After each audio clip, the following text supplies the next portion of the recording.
पुण्याच्या एअरपोर्टला सुद्धा एक पिस्तूल आणि 28 कारतूज जसं की बॉर्डरवर जाऊन हा स्वतः त्या ठिकाणी लढणार होता असं कुठेतरी आपलं सगळ्यांना वाटतं। तर काल प्रवीणदादा गायकवाडांना गाडीतून बाहेर काढण्यात आलं।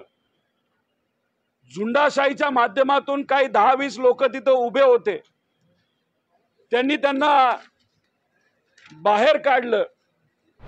पुरोगामी विचाराचा आवाज दाबण्यासाठी हा जो प्रयत्न भाजपकडनं केला जातो, याच्यात गुंड हे मुद्दामून आणले जातात।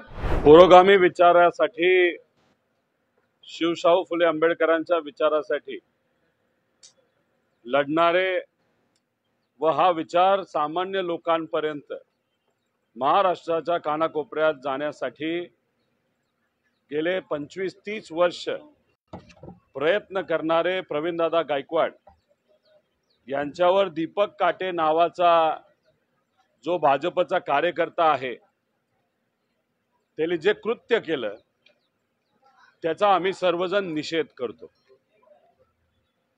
खरं तर आपण बघितलं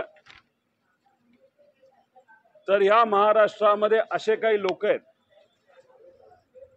ज्यांना दाभोळकरांचे विचार पटले नाहीत,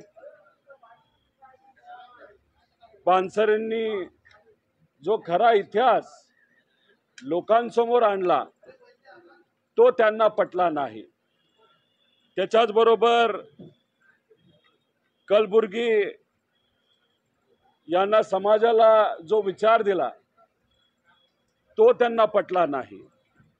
त्याच्याच बरोबर पत्रकार गौरी लंकेश यांनी सत्यासाठी जो प्रयत्न केला हा त्यांना पटला नाही।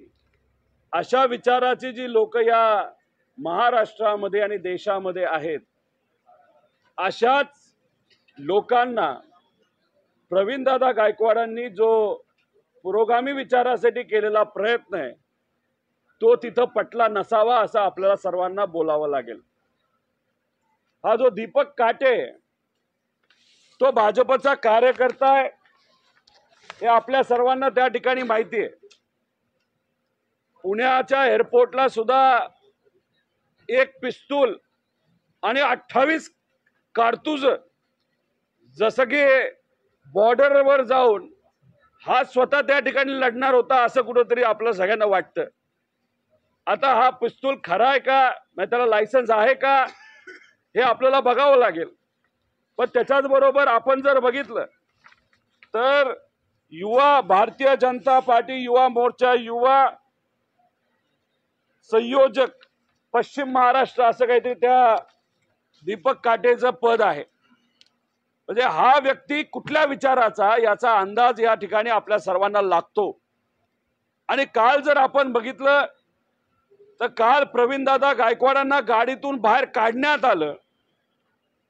झुंडाशाहीच्या माध्यमातून काही 10-20 लोक तिथे उभे होते, त्यांनी त्यांना बाहेर काढलं आणि शाई फेक केली।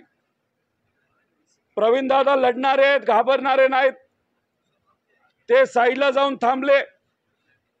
या झुंडाशाहीच्या लोकांनी, या दीपक काटेली, या भाजपच्या कार्यकर्त्यांनी पदाधिकाऱ्यांनी प्रवीणदादांना परत एकदा रस्त्यावर आणलं। परत कुठेतरी त्यांना कदाचित आपल्याला म्हणावं लागेल हा त्यांना मारण्याचा कट होता। आम्हाला असंही कळतंय की त्या दीपक काटेकडे बंदूक होती, पिस्तूल होता। खरं काय हे लोकांसमोर तिथं आलं पाहिजे। आणि प्रवीणदादा गायकवाडांवर जो मारण्याचा कट होता, नाही तर मारण्याचा प्रयत्न त्या ठिकाणी त्यांना झाला, त्यांचा विचार हा संपवण्याचा प्रयत्न जो झाला, त्या दीपक काटेवर एक कडक कारवाई लवकरात लवकर करणं तितकंच महत्वाचं आहे। आणि त्याच्याच बरोबर हा दीपक काटे जो स्वतःच्या भावाचा झाला नाही असंही आम्हाला समजतंय की त्यांनी स्वतःच्या भावाला त्या ठिकाणी मारलेलं आहे, त्याला मृत्युमुखी पाडलेला आहे। जेलमध्ये सुद्धा हा दीपक काटे जाऊन आलेला आहे। स्वतःचे आई वडील सुद्धा त्याला स्वीकारत नाही। अशा व्यक्तीला भाजपली एक पद देऊन त्याला कसं स्वीकारलं, म्हणजे कुठेतरी पुरोगामी विचाराचा आवाज दाबण्यासाठी हा जो प्रयत्न भाजपकडनं केला जातो, याच्यात गुंड हे मुद्दामून आणले जातात, या गुंडांना पद दिलं जातं आणि गुंडाशाही आणि दडपशाही ही कुठंतरी त्या ठिकाणी भाजपकडनं पुरस्कृत केली जाते असं आमच्या सगळ्यांचं म्हणणं आहे.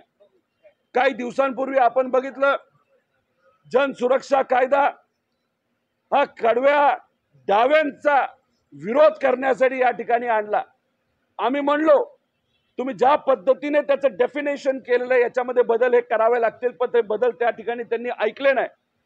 मग कडव्या डाव्यांबद्दल आपण चर्चा केली, मग कडव्या उजव्यांबद्दल आपण चर्चा करणार आहे का? अशा पद्धतीने जर कुणी कुठं वागत असेल त्याचा निषेध आम्ही सर्वजण करतो व त्याच्याच बरोबर अशा लोकांवर कारवाई ही लवकरात लवकर त्या ठिकाणी झालीच पाहिजे असं आमच्या सगळ्यांचं मत आहे. आम्ही सर्वजण प्रवीणदादा गायकवाडांबरोबर आहोत. अनेक वर्ष त्यांनी शिवशाहू फुले आंबेडकरांचा विचार लोकांपर्यंत नेला. 5,000 पेक्षा जास्त युवांना त्यांनी नोकऱ्या दिल्या. असं म्हणावं लागेल, जे सरकारला जमत नाही एवढी सत्ता असताना सुद्धा एक सामाजिक कार्यकर्ता ते करून दाखवतो. भारतात नोकऱ्या दिल्या, भारताच्या बाहेर नोकऱ्या दिल्या. पण हा जो कट रचला गेला होता प्रवीणदादा गायकवाडांना मारण्याचा, याच्यात खोलात जाऊन SIT स्थापन करा, नाही तर जी कारवाई तुम्ही करायची करा, पण या विषयाच्या मागे कोण होतं हे समस्त महाराष्ट्राला सांगण्याची खऱ्या अर्थाने वेळ ही आलेली आहे असं आम्ही सर्वजण त्या ठिकाणी बोलतो. आणि महाराष्ट्रामध्ये असणारे सर्व पुरोगामी विचाराचे कार्यकर्ते, पदाधिकारी यांना एक या महाराष्ट्राचा नागरिक म्हणून मी विनंती करतो. प्रवीणदादा गायकवाड असतील आणि असे अनेक हजारो सामाजिक कार्यकर्ते आहेत जे पुरोगामी विचार घेऊन पुढे चाललेले आहेत. अशा लोकांच्या पाठीमागे आपल्या सर्वांना भक्कमपणे उभा राहावं लागेल. विचार टिकला पाहिजे. विचार कुणीही मारू शकत नाही, पण व्यक्ती पण तितकाच महत्वाचा आहे. त्यामुळे कृपा करून मी आपल्या सर्वांना विनंती करतो, अशा सामाजिक कार्यकर्त्यांच्या पाठीमागे आपल्या सगळ्यांनाच भक्कमपणे उभं राहावं लागेल. सोशल मीडियाच्या भाऊ गर्दीत विश्वासार्हतेने चकाकणारे नाव म्हणजे लेट्सअप मराठी. सगळ्यांना, सगळ्या नागरिकांना ती स्पीच, ती लेट्सअप वरील मुलाखती म्हणजे विचारांचा खजिना. त्यानंतरच्या निवडणुकीमध्ये मला सोडून गेले. बातम्या केवळ वस्तुस्थिती सांगणाऱ्या, न प्रोपगंडा, फक्त जनतेचा अजेंडा. क्योंकि आने वाला कल जाने वाला है, जाने वाला कल आने वाला है. राजकारण, मनोरंजन असो की क्रीडा क्षेत्र, महाराष्ट्राची स्पंदने संवेदनशीलतेने टिपणारे माध्यम म्हणजे लेट्सअप मराठी. जगासोबत एक पाऊल पुढे राहण्यासाठी लेट्सअपचे ॲप, सोशल मीडिया आणि वेबसाईट सोबत कनेक्टेड रहा.